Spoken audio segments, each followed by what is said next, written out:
کچھ انجوی راواں اوکھے ہسن تے کچھ دل وچ غمدہ توق وی سی، کچھ شہر دے لوگ بھی ظالم سن تے کچھ سانو مرن دا شوق وی سی۔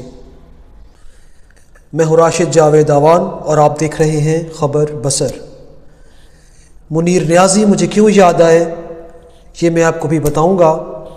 آج بہت ساری خبریں وزیر اعلیٰ خیبر پختونخوا سہیل آفریدی صاحب پر اشتہاری قرار دے دیا گیا اور بے شمار مقدمات قائم۔ اس کے بعد اسلام آباد میں بلدیاتی الیکشن کا شور و غوغا اٹھا اور پی ٹی آئی نے بھی اپنی کمیٹی قائم کر دی۔ ظاہر ہے اس کے جو مقابل ہیں اور جو صاحبان حکومت ہیں وہ بھی ایز اے کاؤنٹر پارٹ اپنی کمیٹیز اور اپنے الیکشن آفیسز اور وہ سب کچھ عنقریب قائم کر دیں گے۔ تو شروع میں نے منیر نیازی کو یاد کیا تھا کہ کچھ شہر دے لوگ بھی ظالم سن تے کچھ سانو مرن دا شوق بھی سی۔ تو وجہ یہ کہ جسٹس طارق محمود جہانگیری ان کی ڈگری کا کیس چل رہا تھا کہ وہ اصلی ہے یا نقلی۔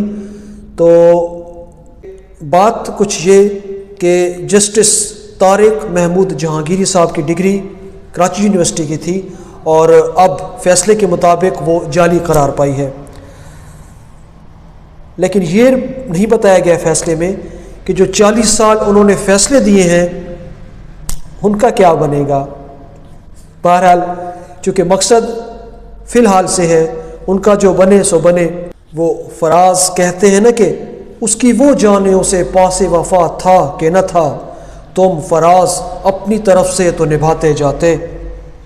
تو فیصلے میں اپنی طرف سے نبھا دیا گیا ہے۔ اب جسٹس جہانگیری صاحب کچھ ایسے فیصلے کر رہے تھے کہ ظاہر ہے پھر یہ تو ہونا تھا کہ اس طرح تو ہوتا ہے اس طرح کے کاموں میں۔